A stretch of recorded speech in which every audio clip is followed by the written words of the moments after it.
Ahí estamos, bienvenidos a la clase bíblica de hoy, martes 15 de marzo del 2022, llegamos ya a la cintura de este tercer mes del año 2022, agradecidos con el Padre por regalarnos la vida, la salud y esta nueva oportunidad de compartir con todos ustedes. Vamos hoy estamos en el tercer trimestre, vamos con la clase de el discipulado. Terminamos la semana pasada el tema de panorama del Nuevo Testamento y hoy vamos a ver el discipulado. Vamos a hacer un solo estudio y vamos a prepararnos también porque la próxima semana vamos a hacer un examen del segundo y tercer trimestre, porque en el segundo no hicimos examen. En el segundo vimos panorama del Antiguo Testamento, la teología de evangelismo, y no recuerdo cuál fue la otra que vimos. Bueno, vamos a recordarlo, y este otro trimestre ya vimos panorama del Nuevo Testamento y hoy esta clase de el discipulado. Así que vamos enseguida entonces y vamos a nuestro texto clave esta noche, Mateo capítulo 28. Vamos a ir al Evangelio de Mateo capítulo 28, un texto muy conocido. Vaya a su Biblia esta noche y el capítulo 28, último capítulo del Evangelio de Mateo, versículo 19 y versículo 20, que dice de la siguiente manera. Voy a darle lectura de la versión Reina Valera. Dice las palabras del Señor Jesucristo: por tanto, id y haced discípulos a todas las naciones, bautizándolos en el nombre del Padre y del Hijo y del Espíritu Santo, enseñándoles que guarden todas las cosas que os he mandado, y aquí yo estoy con vosotros todos los días hasta el fin del mundo. Nuevamente, por tanto, id y haced discípulos a todas las naciones. Quería recalcar esa parte del versículo 19, ¿verdad? Que el Señor dice ir y hacer ¿qué? Discípulos, hacer discípulos, ¿verdad?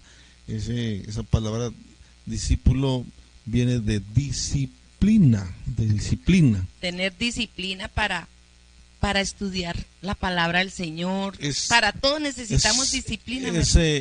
También disciplina es también entrenamiento. Recordemos, eso lo hemos enseñado en la función de los padres, ¿verdad? Que los padres ejercen ¿qué? Disciplina. Y esa disciplina a veces se confunde solo con que se ganó una pela. Disciplina, no, disciplina es entrenamiento. Disciplina es entrenamiento, disciplina es formación. La disciplina es direccionar. Ahorita estamos comentando, no tienen que escribir literalmente, pero pueden escribir lo que estamos compartiendo, porque es bien importante hacer referencia a este tema en la introducción, porque nosotros normalmente hemos solamente visto el discipulado como estudios bíblicos, ¿verdad? Sí, como doctrinas, ¿verdad? Como doctrina. Entonces el discipulado muchas veces solamente se ha enfocado en esto, en estudios bíblicos, en enseñar temas básicos como la oración, la fe, y aunque lo incluye, eso no es todo lo que encierra el discipulado bíblico, porque el discipulado bíblico va más allá de aprender una teoría o de saber los temas doctrinales. No, el discipulado bíblico va más allá, con lo que mencionamos al comienzo, el disciplinar, el entrenar, el direccionar, el formar, todo eso es parte de el discipulado, ¿verdad? Por eso el mejor ejemplo es del Señor Jesucristo, que pasó 3 años con 12 discípulos. Primero fueron discípulos, sí. Hasta lo último fueron apóstoles, pero fueron discípulos, ¿verdad? fueron entrenados por más de 3 años, 3 años y medio. Fueron entrenados los discípulos hasta llegar a ser apóstoles, que esa otra palabra en su original es enviados. Enviados, ¿verdad? O sea, antes de ser enviados fueron disciplinados. Por eso aquí en Mateo 28 dice, haced discípulos, dice, ¿verdad? Haced discípulos. Escuche bien. Estamos comentando toda esta introducción. No tiene que escribir literal, pero sí puede escribir lo que va recibiendo ahí de revelación. Porque en el contexto cultural hebreo, israelita, el domingo mencionábamos algo de eso, ¿verdad? De la mesa, del comedor de la mesa de los israelitas, qué tan importante era estar todos en la mesa, sí, a la compartiendo. A la hora de la comida, la mesa era un lugar sagrado donde la familia compartía, ¿cierto? O sea, se dice que se tocaban temas donde todos participaban, no solo una persona. Se dice que en la mesa de los israelitas se comentaba lo que sucedía, si era, por ejemplo, durante el día. Compartir la mesa en la noche. Ellos compartían cómo fue su día, cómo estuvo su día, sus alegrías, sus tristezas, sus luchas, sus pruebas. Todo eso compartía la familia, ¿verdad? Y aprovechando para eso que nosotros estamos trabajando sobre eso, porque queremos comenzar mesas de atención familiar, ¿verdad? Atención familiar y evangelísticas. Entonces, el discipulado era algo más que aprender teoría, era conocerse, era ayudarse, era apoyarse, era formar. En el caso de un discípulo, de un maestro discípulo, su tarea era formar, pero no era solamente transmitirle conocimiento teórico, no, era modelarle vida, transmitirle vida, modelarle el ejemplo, ¿verdad? Con el ejemplo, modelarle la palabra del Señor. Entonces, células de atención familiar y evangelísticas. Bueno, quiero que escriban lo siguiente ahora, si escriban ahí lo siguiente que voy a compartirles después de hacer esta larga introducción. Quien se congrega,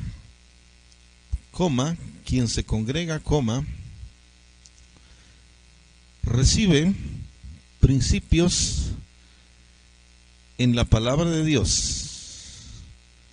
Quien se congrega recibe principios en la palabra de Dios, mientras que el discípulo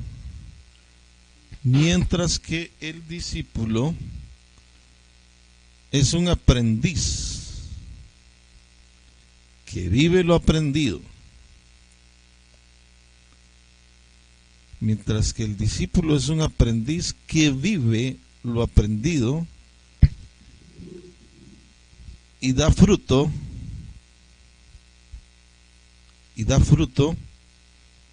de un compromiso permanente con su Salvador. Y da fruto permanente con su Salvador. Experimentando crecimiento permanente. Experimentando crecimiento permanente. Muy bien. Escriba también lo siguiente. Punto y aparte. Caminar de la mano del maestro. Caminar de la mano del maestro involucra 3 ingredientes. Caminar de la mano del maestro involucra 3 ingredientes de suma importancia. 3 ingredientes de suma importancia. 2 puntos. Y ahí vamos a enumerar 3 cosas. Número 1, Número 1, el llamado. Número 1, el llamado. Número 2, la respuesta. Número 2, la respuesta. Y número 3, el compromiso con la gran comisión. Número 3, el compromiso con la gran comisión. Punto. Vamos a comentar. Ya esto que vamos a decir ahora es comentarios. Ya ustedes escriben lo que van recibiendo. Bueno, el llamado, dice, cuando llega el mensaje, cuando el Señor llama a una persona, cuando el Señor toca a una persona, ¿verdad? La respuesta de esa persona. Y número 3, el compromiso con la gran comisión. Y aquí quiero hacer un paréntesis y comentar lo siguiente. O sea, no podemos discipular a otros si primero no hemos sido discipulados nosotros. Pero vuelvo a repetir para que ustedes amplíen ese concepto. Recuérdense que no es pasar por un proceso de aprendizaje doctrinal, no, es el proceso de transformación, es el proceso de formación como discípulo, ¿verdad? Entonces, no se trata solamente de teoría. Y aquí quiero enfatizar lo siguiente: la iglesia de Cristo en general, ya por muchos años se ha enfocado en el discipulado solamente en ese transmitir un conocimiento teórico, y por eso muchas veces las iglesias experimentan crecimiento numérico, pero sin necesariamente tener discípulos, porque hay mucha gente que no conoce al Señor de una manera íntima, que no ha experimentado una transformación de vida.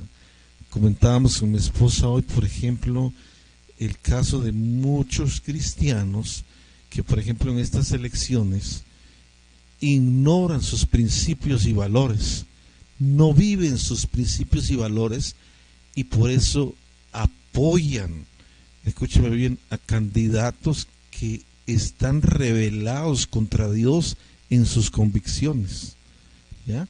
Porque les ofrecen que no, que van a ayudar. Ejemplo, abiertamente hablamos, el comunismo engaña a la gente, haciéndole creer que va a ayudar a los pobres y que va a ayudar a los campesinos.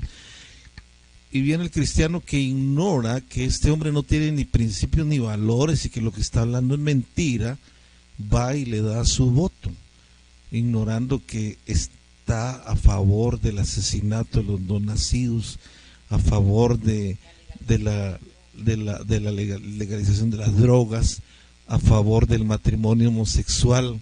Y cuando el cristiano hace eso, está participando de su pecado. ¿Pero por qué lo hace?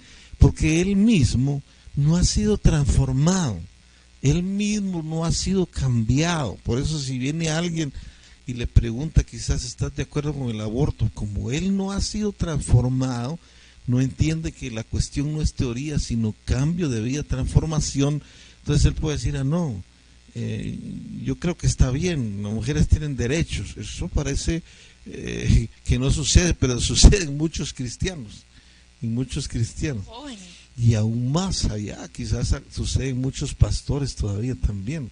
Entonces eso es tremendo, porque no ha habido un discipulado transformador. Es que, ¿puedo decir algo? Es que, mire, mis amados, el discipulado no se trata, si quiere escriba esto, el discipulado no se trata de información, sino de transformación. Ese es el discipulado. El verdadero discipulado no es tanto información, sino transformación. Ser transformados por medio del Espíritu Santo de Dios y del estudio de la palabra del Señor y del ejemplo de nuestro Señor Jesucristo a seguir. Entonces, vamos a, porque la Biblia dice, mi pueblo pereció por falta de conocimiento. Mi pueblo pereció por causa de conocimiento. ¿De conocimiento de qué? Conocimiento de Dios, de su palabra. ¿Cómo conocemos a Dios? A través de su palabra, a través de su Hijo Jesucristo. Entonces, por eso mucha gente ha caído en el error del mundo de estar a favor de las ideas del mundo y no de la palabra del Señor. Por eso muchas veces en las universidades, en los colegios, ellos transmiten información intelectual, pero no transformación de vida. Y eso solamente lo hace el Espíritu Santo de Dios a través de su palabra. Bueno, entonces el discipulado bíblico no es información, sino transformación, ¿verdad? Amén. Por eso aquel que es transformado como cristiano, se convierte en discípulo, no se vuelve atrás otra vez. O sea, no es posible que una persona que ha experimentado la transformación de vida, que ha experimentado la relación íntima con Dios, que le cambió, que le transformó la vida, no puede mañana decir, no, es que yo por ejemplo, me regresé al catolicismo, como dicen algunos, ¿cierto? Porque no encontré nada en el cristianismo, me regresé al catolicismo. Otros dicen, no, yo ya no creo en nada, no creo ni en católicos, ni en cristianos, ni en nada.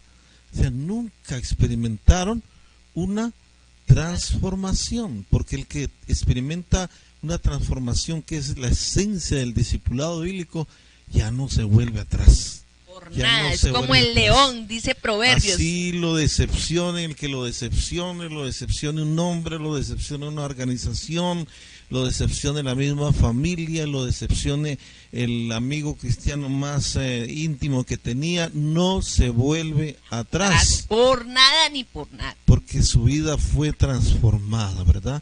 En el primer libro de Crónicas, para que escriba esa cita, el primer libro de Crónicas, capítulo 25, verso 8, cuando David está haciendo la distribución de los cantores y músicos en el tabernáculo, aparece ahí un texto en el verso 8, capítulo 25, el primer libro de Crónicas, verso 8, que dice de la siguiente manera: echaron suertes para servir por turnos, entrando el pequeño con el grande, lo mismo el maestro que el discípulo. Lo mismo el maestro que el discípulo. ¿Por qué este texto? Este texto para ilustrar que ese era el concepto bíblico del pueblo de Israel, o el concepto, mejor dicho, cultural de Israel. Siempre ver a un maestro que tenía un discípulo, que lo estaba formando, que lo estaba modelando, que lo estaba instruyendo, que lo estaba entrenando, ¿verdad? Y eso se mira en los ejemplos en la palabra del Señor. Pongamos, Moisés tuvo su entrenó a Josué. Entrenó a Josué. Josué dice que estaba allí pendiente de lo que Moisés le enseñaba. ¿Qué otro? Elías con Eliseo. Elías entrenó a Eliseo. Jesús entrenó a los 12 discípulos, a los 12 apóstoles. Y así, Pablo entrenó a Timoteo, a Tito, a Gallo, a Filemón. O sea, nosotros debemos de ser, pero ser formados y transformados para nosotros también ser usados por Dios para transformar a otros. Por eso decíamos al comienzo que quien se congrega de vez en cuando, quien lee la Biblia de vez en cuando, quien medio hora de vez en cuando. Escúcheme bien, no va a experimentar un discipulado, una transformación de vida. Y por eso decíamos que mucho del sistema de la iglesia moderna es esa, o sea, su meta es crecimiento numérico nada más, ¿verdad? Pero no hay discípulos de ahí. Mucha gente se vuelve atrás a la hora de la verdad, ¿sí? Entonces, por ejemplo, lo de la prueba de la pandemia es una cosa, ¿cierto? ¿Cuánta gente no se volvió al mundo? Que llenaba las iglesias, se volvió al mundo. ¿Por qué? Porque nunca fueron discípulos, solamente eran creyentes, o sea, ocasionales. Eso es tremendo, porque nosotros lo usamos de primera mano por gente aquí en Medellín, por iglesias grandes aquí en Medellín, que durante ese tiempo de la pandemia y que se cerraron, cuando volvieron, muchos no han podido recuperar la gente no ha vuelto, la gente se quedó en sus casas, con la excusa de que les gusta más la virtualidad, pero la verdad es que a veces ni en la virtualidad no están ni en la virtualidad. Entonces, ¿qué pasó ahí? O sea, mientras que los que verdaderamente son discípulos, ellos están dispuestos a ser direccionados, a ser formados. Enseñar. Por eso, exacto, por eso mencionabas ahí a Moisés con Josué, Elías con Eliseo. O sea, cuando Elías llamó a Eliseo, estuvo con él un buen tiempo. No vemos a un Eliseo diciéndole, no, Elías, yo no necesito de usted, yo voy a aprender directamente de Dios, ¿no? O a Josué diciéndole a Moisés, no, Moisés, cuando se muera, entonces yo me preparo. No, o sea, estuvieron ahí, una preparación, ahí, estar ahí cerca a su maestro. Por eso nosotros como pastores anhelamos eso, que la gente responda al llamado, que la gente asuma el compromiso, porque qué difícil es a veces hacer eso, ¿verdad? Qué difícil es hacer eso, asumir el llamado, tomar el compromiso y experimentar realmente una transformación de vida. Y quiero mirar el siguiente punto, es para que lo escriba. Escriba esto siguiente: pagar el precio de ser discípulos y discipuladores. Pagar el precio de ser discípulos y discipuladores. Y piense, antes de que le dicte, piense por un momento en estas tres palabras: pagar el precio. Pagar el precio. Recordemos que la salvación es un ¿qué? Un regalo. No es gratis, porque la salvación costó la sangre de Jesús. O sea, la salvación no es gratis, pero a nosotros no se nos cobra, a nosotros se nos regala, ¿verdad? Es un regalo, la vida eterna. Pero hay un precio que pagar por ser discípulo y ser discipulador. Escúcheme bien, pagar un precio. Escriba lo siguiente y después comentamos. Escriba lo siguiente: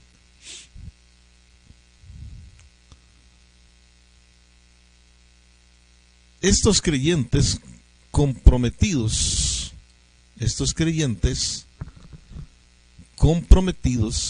mejor no escriba creyentes, sino estos discípulos comprometidos del primer siglo,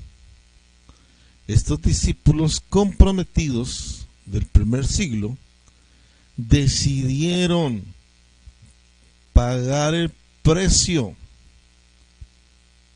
que incluía la renuncia, como lo enseñó Jesús. Voy a repetir: estos discípulos comprometidos del primer siglo decidieron pagar el precio que incluía la renuncia, como lo enseñó Jesús. Punto. Y vamos a ir a Lucas capítulo 14. Busquen su Biblia, el Evangelio de Lucas capítulo 14. Estas son las palabras de Jesús hacia la gente que lo seguía. Ustedes saben que Jesús lo seguía multitudes, ¿verdad? Lo seguían multitudes. Ahorita lo leen. En la Nueva Versión Internacional dice de subtítulo, ¿cómo dice, amor? El precio del discipulado. El precio del discipulado. Ser discípulo, entonces, para ser discípulo y discipulador hay que pagar un precio. Pero ¿cuál es ese precio? Negarnos a nosotros mismos, ¿verdad? Ahorita lo vamos a leer ahí, porque Jesús lo describió. Estas son las palabras de Jesús. Les vuelvo a recordar el contexto, porque dice, por ejemplo, ahí en el versículo 25 del capítulo 14 de Lucas, lo tiene ahí, Lucas capítulo 14, verso 25. Miren lo que dice este texto. Grandes multitudes iban con él. ¿Cuánta gente lo seguía? Mucha. Grandes multitudes, es decir que mucha gente. Grandes multitudes iban con él y volviéndose les dijo, oiga bien, Jesús no iba delante de ellos, miren todos los que tengo, miren todos los que me siguen, no, él se volvió y dice el verso 26, si alguno viene a mí, y allí comienza a escribir lo que es el precio por el verdadero discipulado. Si alguno viene a mí y no aborrece a su padre y madre y mujer e hijos y hermanos y hermanas y aún también su propia vida, no puede ser mi discípulo.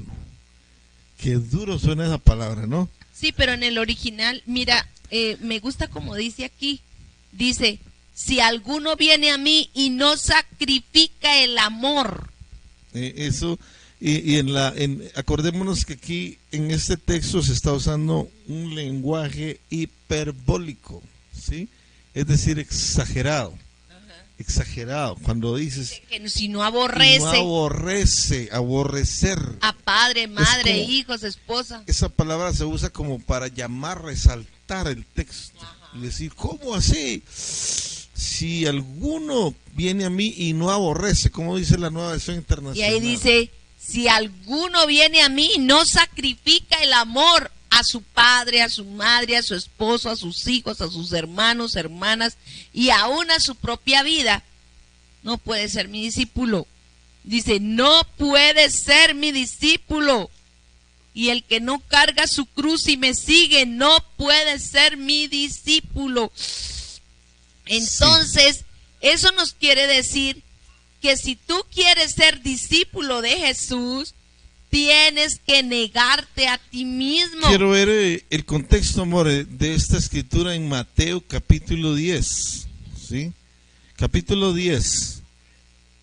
Capítulo 10. Vamos a silenciar los micrófonos, a ver que hay alguno que está ahí.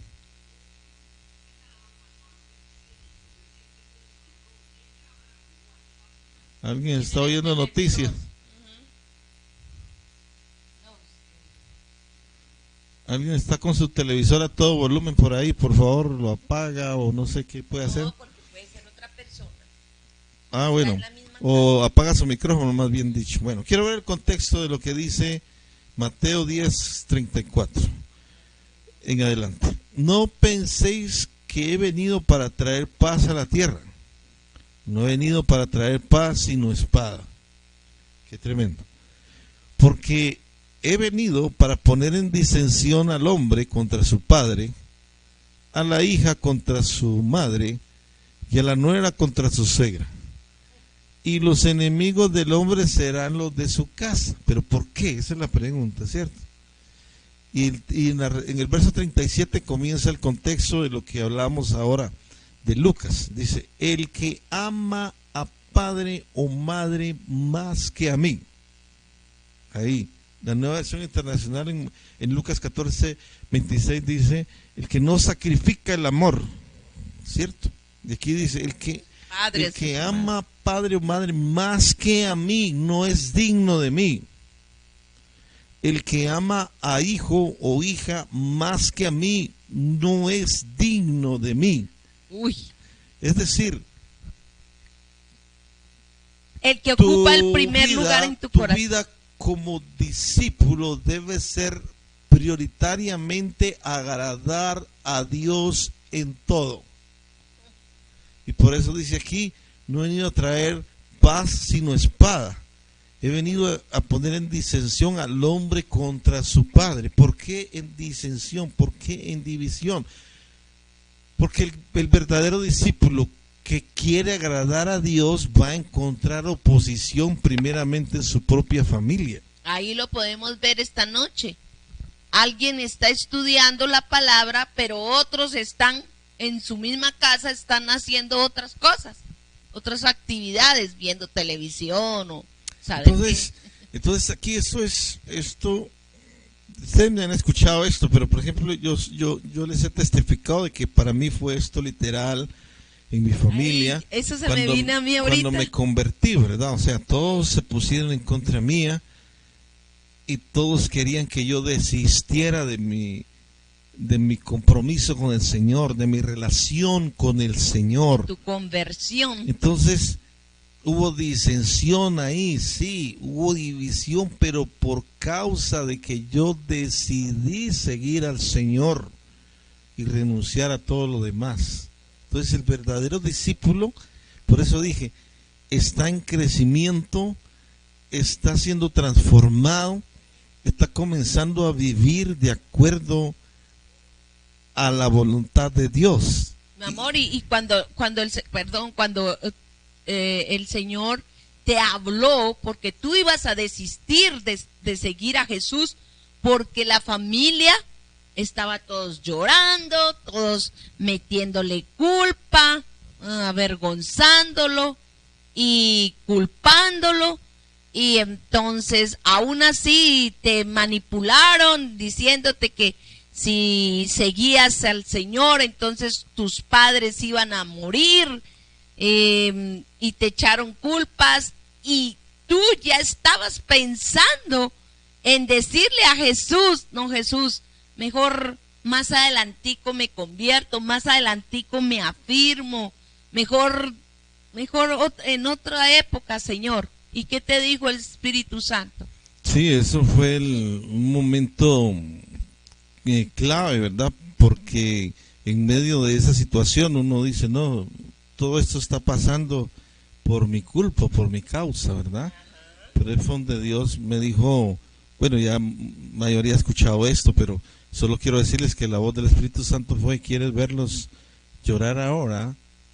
Porque no entienden lo que tú estás decidiendo, o quieres verlos llorar separados de mí en la eternidad. Porque si echas para atrás, porque si retrocedes, ellos no me van a llegar a conocer, ¿verdad? Qué lindo, como el primero que se oponía era mi suegrito, y gracias al Señor, él se convirtió al Señor. Mis cuñadas, sus esposos, una de ellas está casada con pastor. Dios es fiel cuando nosotros somos fieles, cuando nosotros nos comprometemos con Él. Él se encarga de nuestras familias, por eso, pero no por ellas vamos a dejar al Señor, sino al contrario, nos vamos a aferrar más al Señor sabiendo que nuestra familia está en sus manos, pero nosotros de que lo seguimos, lo seguimos. Y por eso estamos hablando que el discipulado requiere pagar un precio, ¿verdad? Requiere pagar un precio. El verso 38 de Mateo 10 dice, y el que no toma su cruz y sigue en pos de mí, no es digno de mí. Y la cruz de Cristo ahí no son sufrimientos por enfermedad o por desastres, no. Esa cruz es para crucificar, para negarme yo. Por eso el verso 39 lo contextualiza y dice, el que haya su vida, la perderá. Y el que pierda su vida por causa de mí, la hallará. Es decir, el que pretende guardar su vida, como yo lo quería hacer en esa ocasión, de decir, mejor más adelante, es decir, mejor te sigo más adelante. El que pretende conservar su propia voluntad, O perderá agradándole a otros. el propósito de su vida.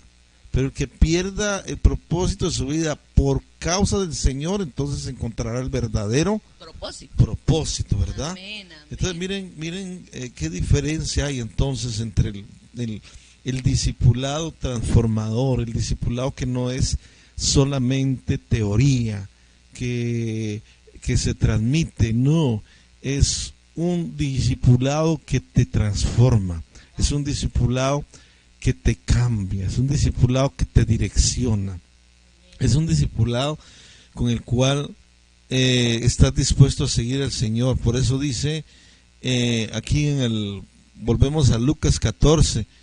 Otra vez quiero a propósito volver a leerles ese versículo 25. Grandes multitudes iban con él, o sea, lo seguía mucha gente, pero a Jesús no le impresionaban las multitudes, sino él les dice, bueno, si alguno de toda esa multitud, miren, ahí está diciendo, si alguno de toda esa multitud viene a mí, no aborrece, o en el contexto que leímos, no ama menos a su padre y a su madre, o no sacrifica el amor por causa de mía, no puede ser que mi discípulo.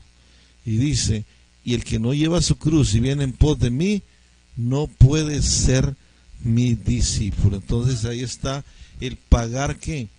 El precio, escúcheme bien, el pagar el precio por ser un verdadero discípulo.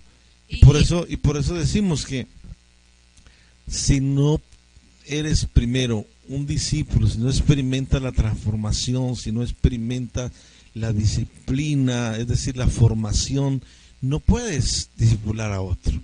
O sea, le puedes transmitir una información teórica, una información bíblica, pero no vas a llegar a afectar su vida de tal manera que sea transformada. ¿Qué vas a decir?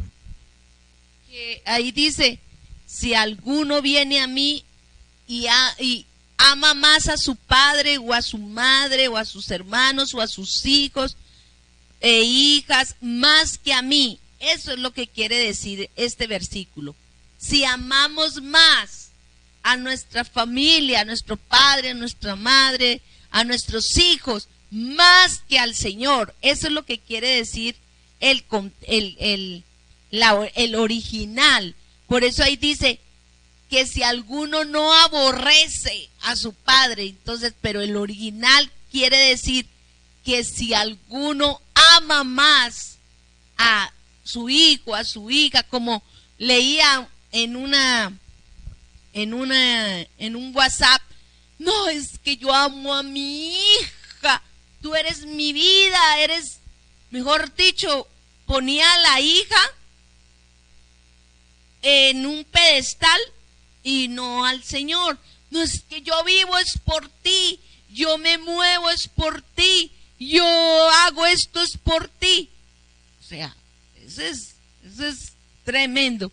Pero cuando nosotros somos discípulos, podemos no aborrecer a nuestro esposo, ni a nuestro padre, a nuestra madre, no, sino aún los amamos con un amor entrañable y con un amor sincero, verdadero, donde vamos a experimentar el amor de Dios y vamos a ofrecer y a dar ese amor que Dios ha derramado en nuestro corazón hacia nuestra familia, ¿verdad? No poniendo a la familia en primer lugar en nuestra vida, sino a Dios. Por eso dice Jesús allá en Mateo 10 que leíamos, el que quiera guardar su vida la perderá, pero el que pierda su vida por causa mía la hallará. Es decir, el propósito del Señor es llegar a bendecir a toda la familia. Claro. Pero necesita alguien que esté decidido a ser discípulo. Necesita alguien que sea el canal de bendición en medio de toda esa familia. ¿Sí? De ser transformado. Porque en el ejemplo que yo les ponía, en mi ejemplo, si yo hubiera en ese tiempo retrocedido, no hubiera seguido, entonces mi familia no hubiera llegado a experimentar una relación con el Señor. No hubieran llegado a experimentar, porque Dios busca a alguien. Por eso dice en Hechos 16:31, cree en el Señor Jesucristo y serás salvo tú y toda tu casa. ¿Por qué? Porque lo que necesita Dios es uno que se disponga, uno que esté dispuesto para ser el canal de bendición por donde Dios puede llegar a toda la familia. Amén. Por eso estamos hablando de las células de atención familiar y evangelística, porque queremos que la familia, con uno que se disponga de la familia, Dios pueda llegar al corazón de todos, ¿verdad? Que no va a ser fácil. Claro que no es fácil, porque uno lo comenta aquí, yo comento ese día yo decidí, no, yo les dije a ellos, no, mi decisión está tomada, yo voy a seguir al Señor, yo no voy más a servir al mundo con la música, yo voy a servir al Señor.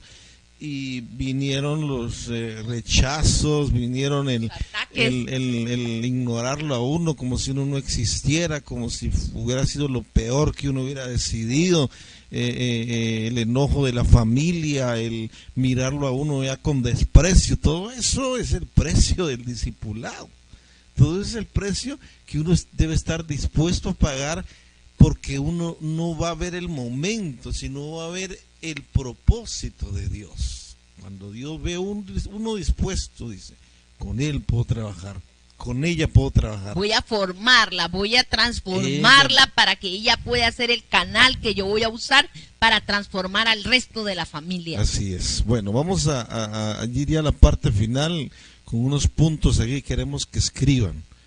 Entre signos de interrogación, en signos de pregunta, escriba lo siguiente. ¿Qué implica pagar el precio? ¿Qué implica pagar el precio? Y vamos a enumerar varios. Escriba ahí. Número 1. Dificultades. ¿Qué implica pagar el precio? Número 1. Dificultades.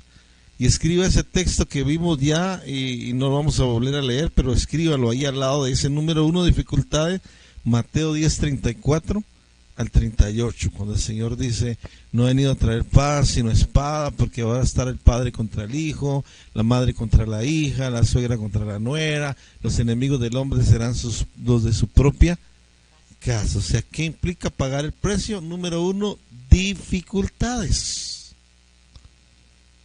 Número 2,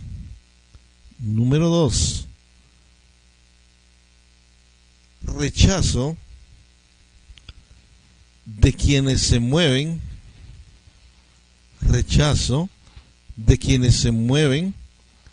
bajo la mundanalidad. Rechazo de quienes se mueven bajo la mundanalidad. Y escriba el siguiente texto, Juan 15, 19, Juan 15, 18. Juan 15, 18 al 21. ¿Quiere leer ahí de la Nueva Versión Internacional? Jesús y sus discípulos aborrecidos por el mundo. Si el mundo los aborrece, tengan presente que antes que a ustedes me aborreció a mí. Si fueran del mundo, el mundo los amaría como a los suyos. Pero ustedes no son del mundo, sino que yo los he escogido de entre el mundo, por eso el mundo los aborrece. Recuerden que les dije, ningún siervo es más que su amo. Si a mí me han perseguido, también a ustedes perseguirán. Si han obedecido mis enseñanzas, también obedecerán las de ustedes.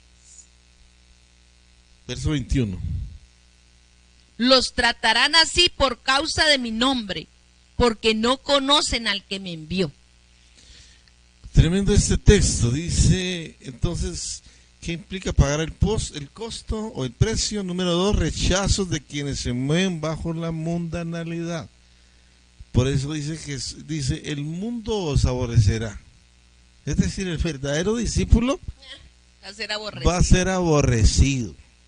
El verdadero discípulo va a ser aborrecido. Claro, porque todo va a girar en su vida es en Jesús, ya no en él y en la práctica los que viven en los placeres del mundo le dicen, pero te lavaron el cerebro, ¿sí? Te dejaste engañar. Te embobaste, dijeran los paisas. Entonces, el que verdaderamente va a agradar a Dios va a ser aborrecido. Pero como yo les he compartido también, porque esto también yo lo viví, primero uno es aborrecido, ¿sí? Rechazado. Pero cuando los del mundo ven que uno está firme, empiezan a verlo entonces ya con respeto. Porque dicen, no, este no estaba jugando, este verdaderamente está decidido. Entonces, de aborrecerte, de burlarte, de hacer, como la palabra famosa, hacer bullying, ahora pasan a respetarte, a mirarte con respeto y decir, no, verdaderamente está decidido. Para luego llegar al punto de pedir ayuda. Pedir ayuda. Esa es la bendición tan grande que deberíamos todos los verdaderos discípulos experimentar. Que va a haber un tiempo, nos van a aborrecer, se van a burlar, van a decir que nos volvimos locos, que esto y que aquello.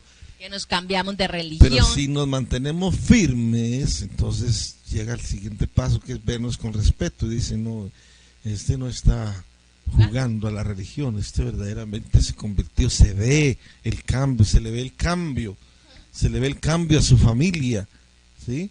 Y después dicen, bueno, yo quiero lo que usted tiene, yo quiero lo que ustedes tienen. Y después le van a pedir oración, ¿verdad? Consejo. Ay, ¿qué voy a hacer? Entonces, ayúdeme. ¿Qué piden ayuda a uno? ¿Qué implica pagar el precio? Dificultades, número 1. Número 2, rechazo de quienes se mueven bajo la mundanalidad. Número 3, llevar las cargas de otros. Gálatas 6:2. Gálatas 6:2. Leo. Ayúdense unos a otros a llevar sus cargas y así cumplirán la ley de Cristo. Llevar los unos las cargas de los otros y cumplir así la ley de Cristo, ¿verdad? Sí, pero no quiere decir que uno se vaya a cargar con los problemas de los otros, ¿verdad? Sino que ahí, eso quiere decir que nosotros, que somos discípulos, que hemos sido transformados y formados y transformados por el poder de su palabra, nosotros vamos a llevar a esas personas a que dependan de Jesús y que le entreguen sus cargas a Jesús. En el contexto práctico, quiero hablar algo acerca de esto. Llevar las cargas de otros, porque dice, y cumplir así la ley de Cristo. ¿Cuál es la ley de Cristo? Lo dice anteriormente en el fruto del Espíritu Santo. Gálatas 5:22. El fruto del Espíritu Santo. Cuando dice aquí, sobrellevar los unos las cargas de los otros y cumplir así la ley de Cristo. Esa ley de Cristo es el amor. Pero ¿qué sucede ahí? Cuando habla sobrellevar, es decir, por ejemplo, en estos días que movimos, que trasplantamos el pino aquí de la casa a una matera. Tremendo pino y tremenda matera tan grande. Pero cuando la llenamos con tierra y le echamos agua y lo lavamos, cuando lo intentamos levantar con Elian, decimos, esto está pesado para moverlo al frente donde la vecina que nos lo guardó. Entonces, ¿qué hice? Llamé a un vecino aquí para que nos ayudara. ¿A dos vecinos? Sí, a dos. Entre 4 fue suave levantar esa matera y transportarla. A eso se refiere. O sea, por eso el discípulo comprometido vive en comunidad. Y ayuda a no otros. Vive solo. No está interesado en su propio bienestar o su propia situación. Es ahí donde las mesas de atención familiar y evangelísticas cobran vida.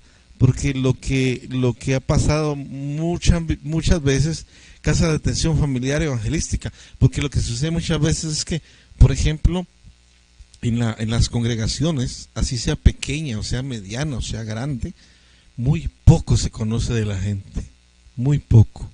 No sabemos a veces qué sucede con La familia, pasando la en familia que se sienta todos los domingos al lado de nosotros. A veces la gente ni el nombre se sabe, ¿sí? Ni mucho menos dónde vive, ni cuánto hace que conoce al Señor, ni cuáles son sus necesidades y sus peticiones de oración, ¿sí? Por eso, el llegar a vivir como discípulo transformado, es llegar a vivir en comunidad. Y en esa comunidad cristiana, donde podemos apoyarnos unos a otros y también llegar a alcanzar a los que no conocen al Señor, ¿verdad? Entonces, por eso se llaman casas de atención familiar y evangelísticas. Muy bien, vamos a seguir, ya vamos casi a terminar. ¿Qué implica pagar el precio? Número 1, dificultades. Número 2, rechazo de quienes se mueven bajo la mundanalidad. Número 3, llevar las cargas de otros. Número 4, renovar nuestros pensamientos y acciones. Renovar nuestros pensamientos y acciones. Renovar nuestros pensamientos y acciones. Y aquí el texto es Romanos 12:2. Romanos 12:2. Vamos a verlo. Sobre este texto hemos predicado varias veces. Texto muy conocido de Romanos capítulo 12, verso 2, que dice en la Reina Valera: no os conforméis a este siglo, sino transformaos. Ahí está, transformación, por medio de la renovación de vuestro entendimiento, para que comprobéis cuál sea la buena voluntad de Dios, agradable y perfecta. ¿Qué dice en la Nueva Versión Internacional? Vamos, si lo tienes ahí. Sí, claro, dice: no se amolden al mundo actual, sino sean transformados mediante la renovación de su mente. Así podrán comprobar cuál es la voluntad de Dios, buena, agradable y perfecta. No se amolden, dice. ¿Verdad? No se amolden. No se conformen. Sino dice, sean transformados. Aquí habla de la transformación mediante. ¿Cómo ocurre esa transformación? Mediante la renovación de nuestra manera de pensar. Cambia tu manera de pensar. Para que cambie tu manera de vivir. Eso dice la versión Dios habla hoy, si lo quiere anotar ahí. Sí. Dice la versión Dios habla hoy: cambia tu manera de pensar para que cambie tu manera de vivir. Pero ese cambia tu manera de pensar es conforme a la palabra de Dios, conforme a los principios y valores del reino de Dios, que llega a experimentar una transformación, una renovación de sus pensamientos y acciones. Bueno, vamos a ver qué implica pagar el costo. Número 5, pagar el costo implica apartarnos del mundo. Apartarnos del mundo. Apartarnos del mundo. ¿Cómo hace falta esto en la iglesia actual? 2 Corintios 6:14. 6:14. Apartarnos del mundo. 2 Corintios 6:14 dice: no formen yunta con los incrédulos. Ay. Ya nos dijo bueyes. Nos dijo bueyes. O no hagan yugo. No, es que el concepto está bien, ahorita lo voy a explicar. Sigue ahí. No formen yunta con los incrédulos. No formen yunta con los incrédulos. ¿Qué tiene en común la justicia y la maldad? ¿O qué comunión puede tener la luz con la oscuridad? ¿Qué armonía tiene Cristo con el diablo? ¿Qué tiene en común un creyente con un incrédulo? ¿En qué concuerda el templo de Dios y los ídolos?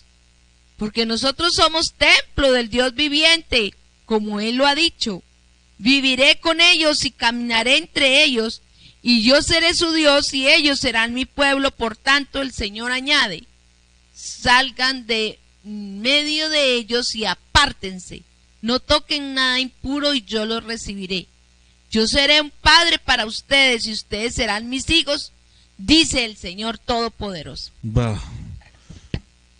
¿Qué implica pagar el precio? Apartarnos del mundo. Y ahora, Cuando dice, aquí en la Reina Valera dice, no os unáis en yugo desigual con los incrédulos. ¿Cómo dice ahí? No formen yunta. Recuerden que en capítulo 11 de Mateo, verso 28, el Señor dice que formemos yunta con Él.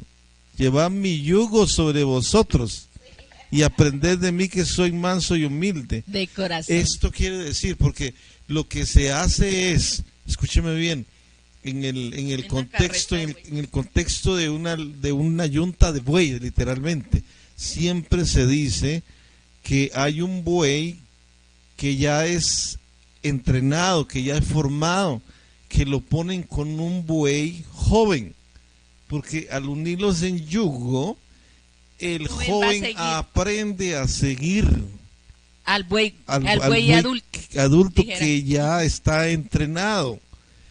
Aquí lo que dice es, no te unas en yunta con los incrédulos, porque ellos te van a desviar del camino, te van a terminar llevando a su sistema de vida. Lo van a venir entrenando para como ellos piensan y viven. Exacto. Por eso apartarnos del mundo, ¿verdad? Al contrario, nosotros tenemos que llevarlos a ellos al yugo de Cristo, que trae libertad. Amén. Sí. ¿Verdad?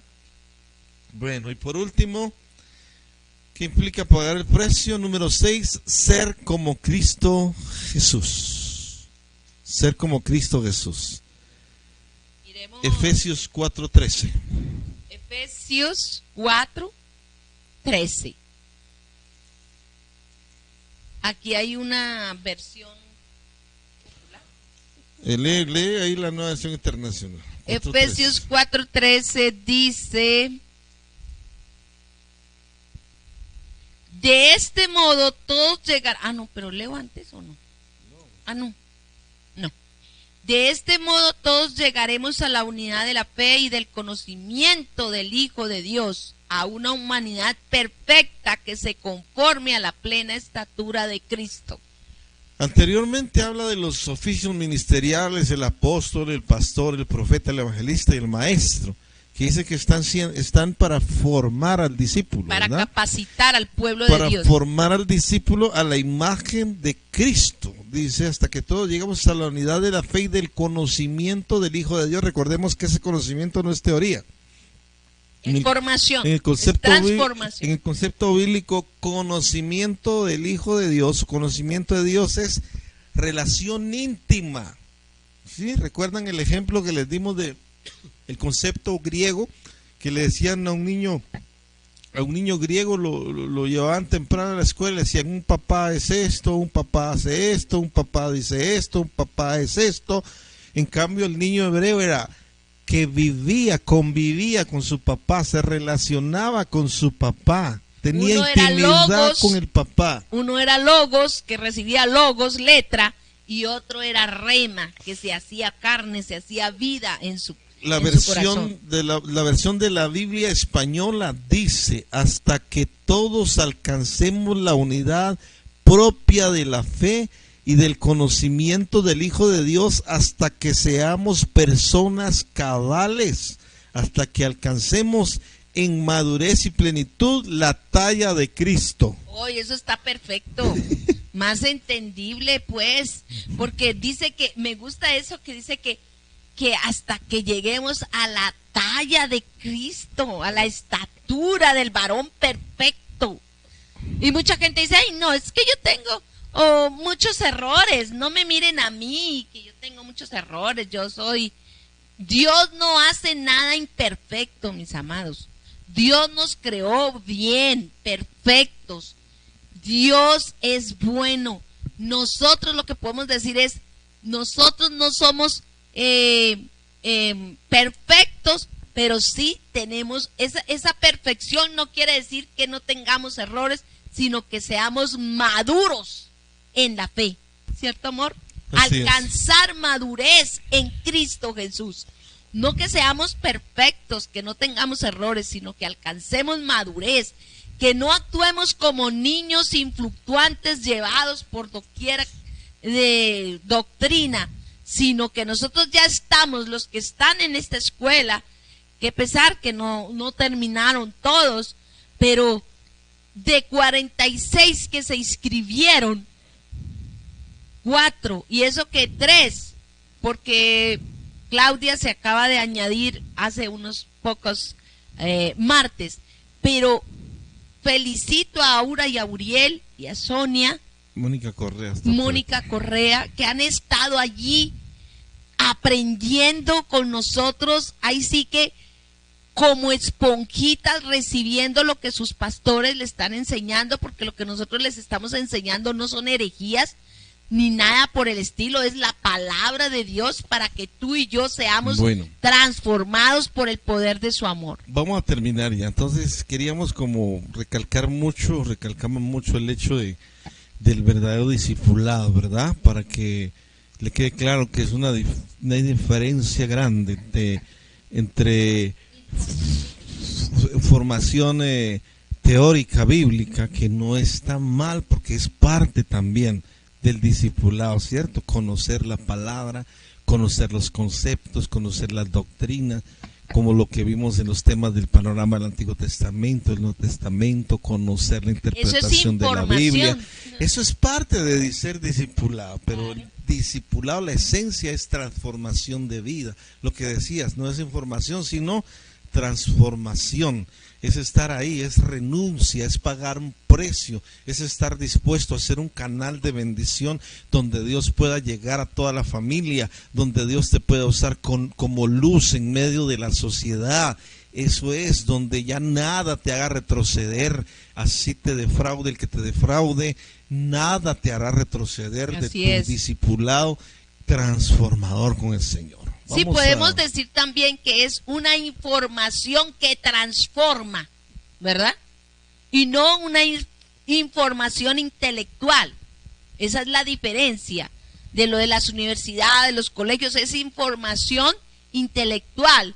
Esta es información bíblica del conocimiento de Dios que transforma nuestras vidas.